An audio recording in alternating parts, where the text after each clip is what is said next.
State news 71 में आप सभी का स्वागत है। राष्ट्रीय स्वयंसेवक संघ की कुटुंब प्रबोधन इकाई के द्वारा बीती शाम जैन कन्या महाविद्यालय में परिवार मिलन कार्यक्रम का आयोजन किया गया, जिसमें काफी संख्या में परिवार उपस्थित रहे।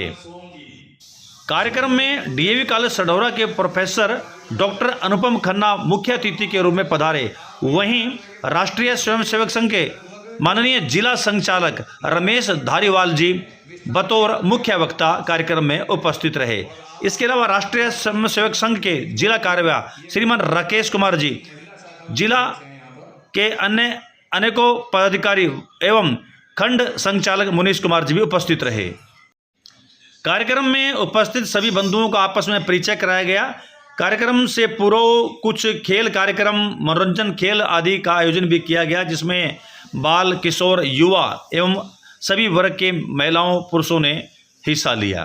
तो आइए चलते हैं जैन कन्या महाविद्यालय में, आपको ले चलते हैं और इस कार्यक्रम की कुछ झलकियां हम लोग देखते हैं। सबसे पहले खेल के मैदान में क्या कुछ हुआ वो आपको दिखलाते हैं। फल फूल सब्जी, फल फूल सब्जी, फल फूल सब्जी, गुलाब हो गया।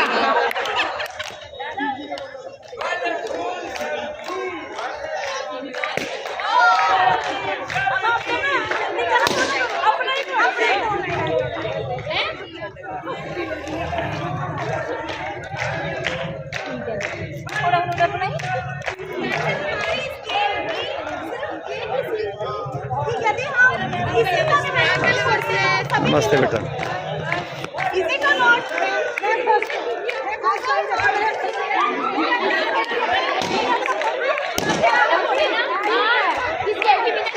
अपना थोड़ा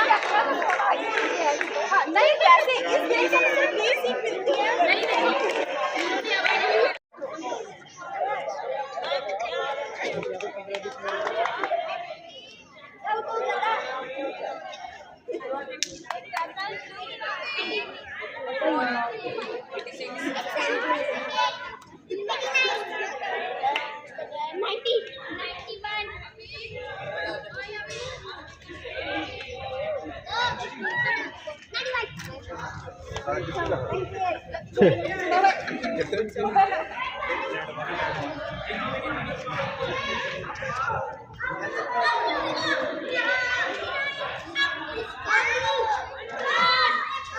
आप लोगों का काम क्या है यहाँ पे बैठ के? रजिस्ट्रेशन करना, जो भी आ रहा है रजिस्ट्रेशन आ रहा है उनका रजिस्ट्रेशन करना। अच्छा।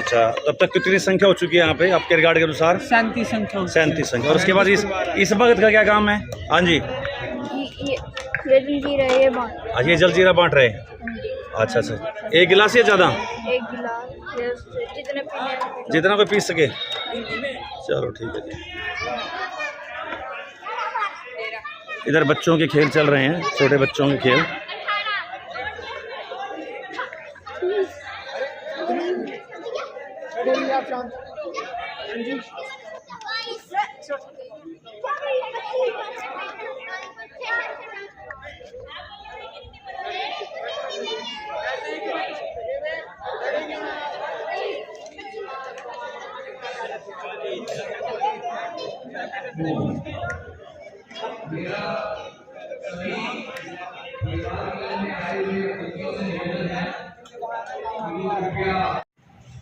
उनका भी स्वागत है। और हमारे बीच में आज के इस कार्यक्रम के अध्यक्ष श्रीमान अनुपम खन्ना जी,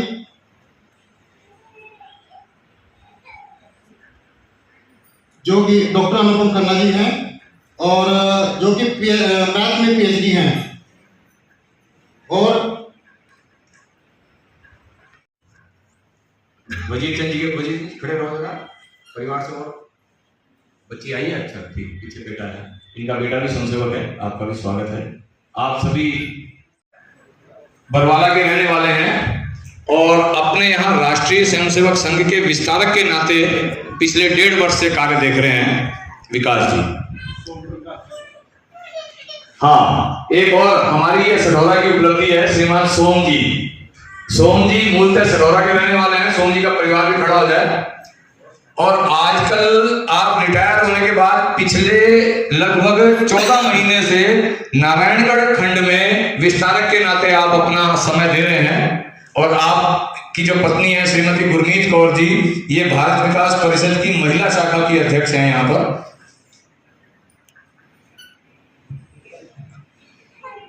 अच्छा,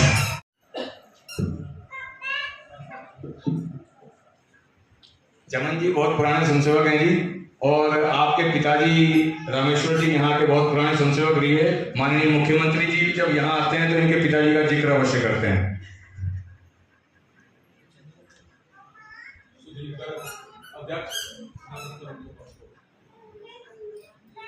सुधीर जी का अक्षर वितरण में बड़ा भारी सहयोग रहा जी हमें, जो राम मंदिर का प्राण प्रतिष्ठा कार्यक्रम हुआ। हाँ, परिचय परिवार का भी कराएं। और ये अपनी जिम्मेवारी है सभी भाइयों की भी, जो परिवार हमारे साथ है उसका परिचय हमने ही कराना। हाँ, सुधीर जी कराइए।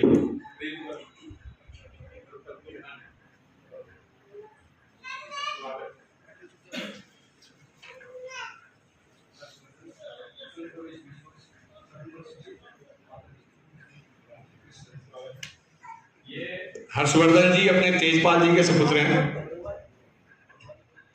तेजपाल जी हमारे पुराने स्वयंसेवक और कई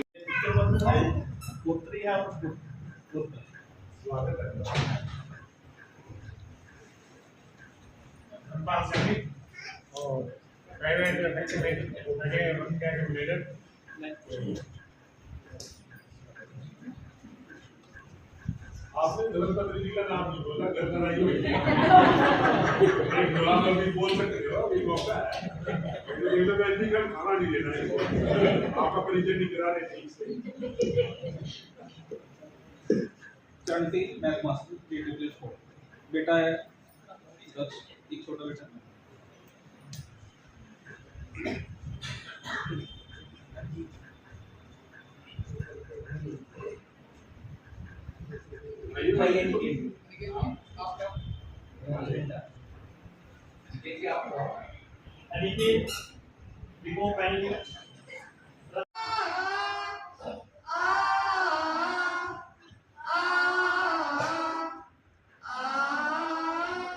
स्वागतम है आपका, आगमन है आपका, स्वागतम है आपका, आगमन है आपका, स्वागतम है आपका, आगमन है आपका।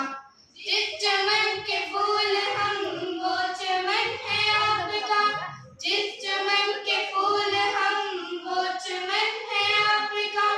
सानी धनी पदा पम जो घर में चलती रहती है, जहां 2 बर्तन 4 होंगे खड़केंगे, तो एक यंत्र है मोबाइल। उस मोबाइल के ऊपर एक कवि ने कुछ लिखा है, मैं आपके सामने प्रस्तुत कर रहा हूं कि अब इस दुनिया को डर, अब इस दुनिया को डर ना चीन से है, ना पाकिस्तान से है, ना इजराइल से है।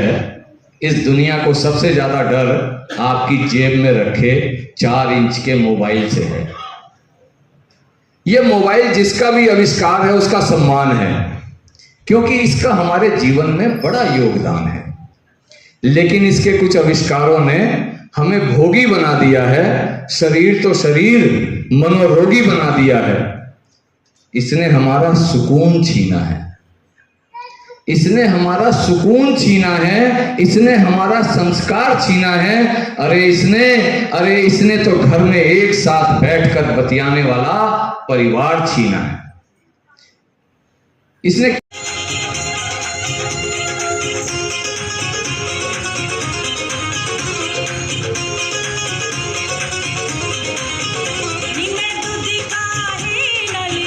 जो अपने पुरुषों का ये दल है, उसका नाम लिखो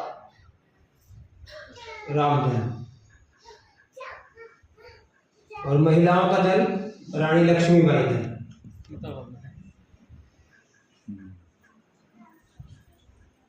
ये प्रश्न जो है कुछ हमारी जनरल नॉलेज के, कुछ संघ से संबंधित और कुछ धार्मिक प्रश्न है। सभी प्रश्न मिले जुले हैं। और हमारी नॉलेज इतनी होनी ही चाहिए, ये इसमें कवर करने का प्रयास किया गया है। अब कौन इसमें विजेता होगा वो तय होगा। संघ से संबंधित है राष्ट्रीय स्वयंसेवक संघ के चौथे परम पूजनीय सरसंघ चालक जी का नाम। प्रश्न रामदल पुरुषों से है। राष्ट्रीय स्वयंसेवक संघ के चौथे परम पूजनीय सरसंघ चालक जी का नाम। हाथ खड़ा करेंगे जिसको संदीप जी बताएंगे। परम पूज्य राजू भैया जी। है जी, परम पूज्य राजू भैया जी। ठीक करिए। पूरा नाम क्या था जी उनका?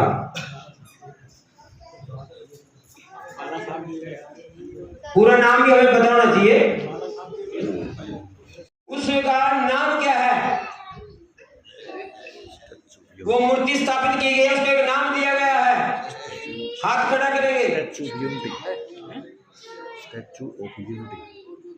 भारत माता की जय। उसका नाम है स्टैच्यू ऑफ। बहुत बढ़िया। भी हुआ था जब विजय प्राप्त करी थी भारत ने, कारगिल युद्ध।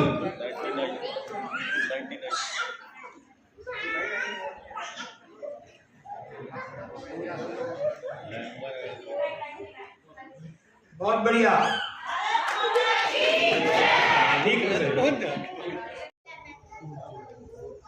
जैसे ही कोई भजन गाने चौपाई करे तो साथ में सभी को बोलना है। ऐसा नहीं है कि एक ही बंदा बोला कर रहा है और उसको सुन रहे हैं। आनंद नहीं लेना, आनंद लेना है तो गा के लेना है आपको साथ में। सभी सपोर्ट करें। और जिसको भी मतलब सुनाना होगा वो हाथ उठाएगा अपना। उनमें से एक लीडर इधर से और एक इधर से बना दिया जाएगा। एक लीडर वो ही सिलेक्ट करेगा कि कौन सुनाएगा। ये सिलेक्ट करेगी, सिलेक्ट करेगी जो भी मतलब सुनाएगा। आपको हाथ उठाना है, केवल उठाए मतलब खड़े होके आपको बोलना है जो भी होगा। तो इसके लिए स्टार्ट करें। मीटिंग कर लो।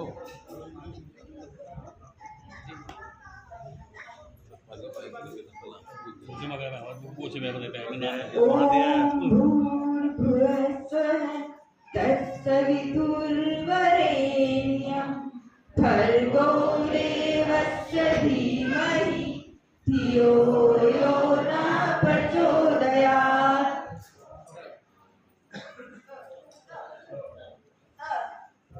वृंदावन जाऊंगी सखी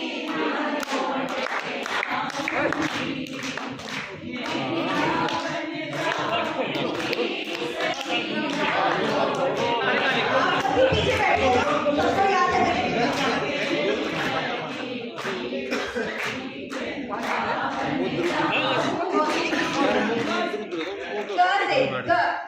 आपके अलावा भी बैठे हैं।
मिला। यहाँ मेरे कुछ स्टूडेंट्स भी हैं, कुछ लोग मुझे वैसे भी जानते होंगे शायद, क्योंकि कॉलेज में 10 वर्षों से मैं हूँ यहाँ पर। तो मैंने कभी अपना परिचय इस प्रकार से नहीं दिया था कि मैं सढौरा, मेरी कर्म भूमि तो है ही, और एक तरीके से मैं सढौरा का दामाद भी हूँ। सरावा, मेरे जो फादर इन लॉ हैं वो सरावा के हैं, जनता टेंट हाउस वाले वहाँ मशहूर हैं। तो सढौरा के साथ मेरा लगाव बहुत ज़्यादा रहा 10 सालों में। 5 साल मैं यहाँ रह के भी गया। सुभाष डिपो वाले हैं यहाँ पर, उनके यहाँ मैं 5 साल टेनेंट था। लेकिन तब मेरा ये थोड़ा दुर्भाग्य रहा कि मैं आप लोगों से मिल नहीं पाया। बस कॉलेज से घर और घर से कॉलेज की मेरी दिनचर्या थी।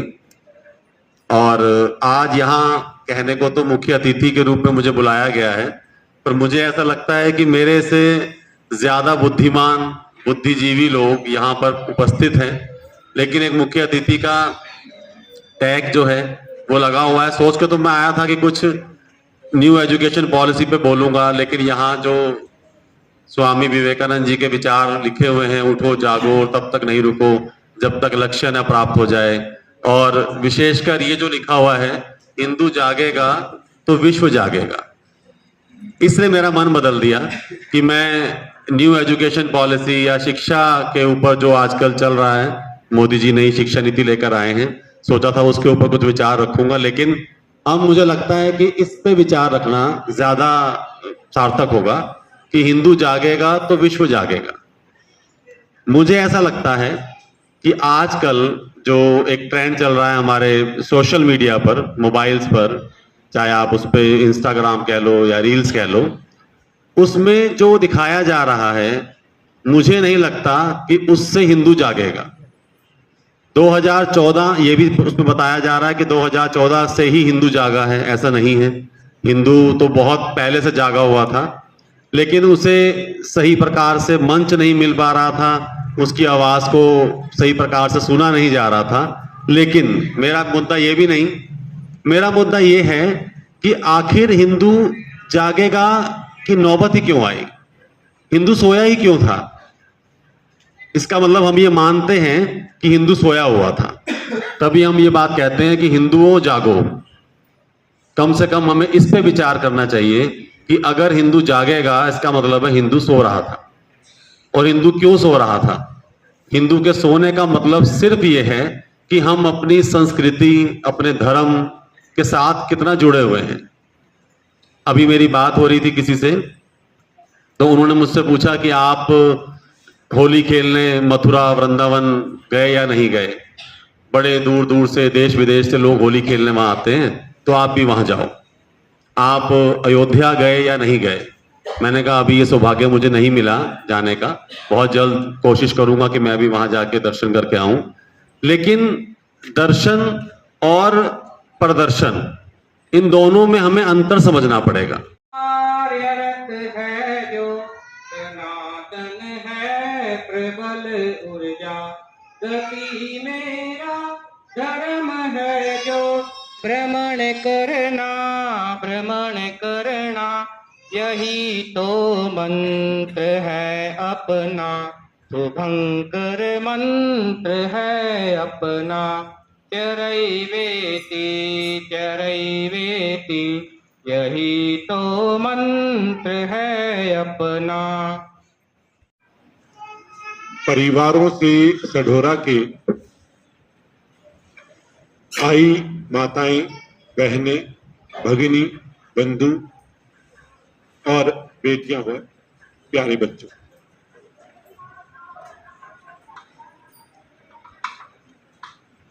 9:30 हो चुके हैं।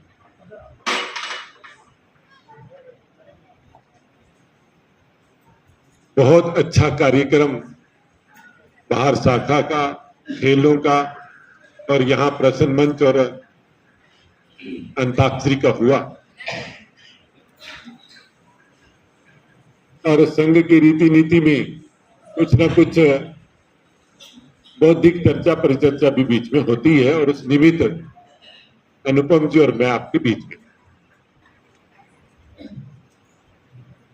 इस कार्यक्रम का नाम है परिवार मिलन, और हम परिवारों के साथ इस कार्यक्रम में आज मौजूद भी।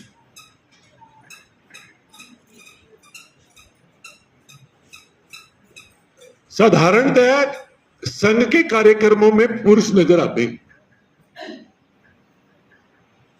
और संघ का निर्माण जब हुआ, डॉक्टर साहब ने किया 1925 में, तो उन्होंने कहा कि मुझे समाज का संगठन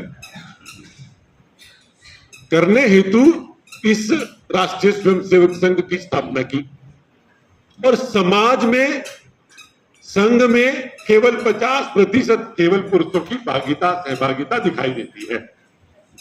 इसका मतलब 50% हिस्सा तो संगठन से छूट रहा है, ऐसा देखने में तो लगता है। कार्यक्रमों में, शाखाओं में जरूर पुरुष नजर आते हैं, लेकिन कार्य में पूरा परिवार शामिल होता है। और जब आज प्रश्नोत्तरी, प्रश्न मंच और ये अंताक्षरी चल रही थी, तो वो सारे संस्कार दोनों तरफ नजर भी आए। एक की विजेता राम दल के पुरुष हुए तो दूसरे की विजेता लक्ष्मीबाई दल की स्त्रियां हुई। तो ये ऐसा नहीं कह सकते कि संघ का संगठन केवल पुरुषों का संगठन है, उसमें पूरा परिवार शामिल है। अब ये परिवार क्या चीज है? क्या ये फैमिली है जो पश्चिम में कही जाती है? अब पश्चिम की फैमिली में है केवल रक्त संबंध, ब्लड रिलेशन, मैं और मेरे बच्चे, ये उनकी फैमिली का कंसेप्ट है।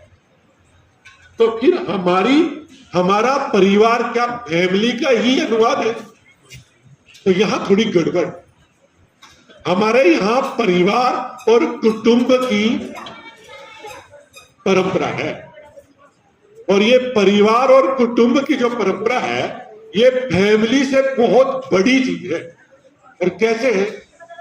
हमारे परिवार, हमारे कुटुंब में केवल ब्लड रिलेशन के लोग शामिल नहीं है, मैं और मेरे बच्चे नहीं, और ज्यादा कहे तो मेरे माता पिता, दादा दादी, चाचा चाची, ताया ताई, उनके बच्चे, सिर्फ यहीं तक कुटुंब नहीं, बल्कि कुटुंब में शामिल है पड़ोसी, कुटुंब में शामिल है भीख मांगने आने वाला भिखारी, वो भगवा वेश धारण किया हुआ सन्यासी, वो जो आपके नित्य प्रति के काम करता है नाई, वो आपके कपड़ों को प्रेस करने वाला धोबी, वो सब्जी देकर जाने वाला, वो बूट पालिश करने वाला।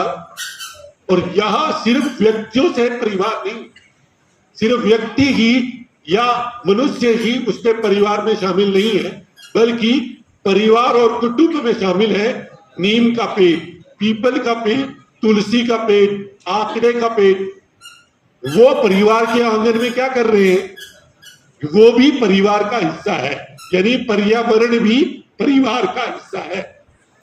और यहां भी समाप्ति नहीं है, बल्कि जीव भी शामिल है। गाय के लिए सबसे पहली रोटी निकलती है, कुत्ते के लिए आखिरी रोटी निकलती है, कौवे के लिए भोजन निकलता है, चींटियों के लिए दाना निकलता है। तो इसके माध्यम से अगर आप देखेंगे तो कुटुंब की जो कल्पना है वो इतनी विशाल, इतनी विस्तृत है कि फैमिली उसके सामने कहीं नहीं ठहरती। तो हम कुटुंब के लोग हैं, हम परिवार के लोग हैं, और हमारे उपनिषदों का जो वो श्लोक है, ईशावास्यम इदम सर्वम यत् किंच जगत्याम जगत, ये जो श्लोक है उपनिषद का, और मां श्लोक नहीं जानती, लेकिन इस उपनिषद की परंपरा को कैसे लिए आ रही है कि वो जब घर में भिखारी मांगने आता है तो अपने छोटे से बेटे को हाथ में कटोरी देकर, वो अनाज देकर भेजती है कि डाल के आ। वो सुबह बच्चा उठता है, अभी 4-5 साल का हुआ है, तो उसे पानी उसके एक डिब्बे में डालकर कहती है कि तुलसी में डालकर आ।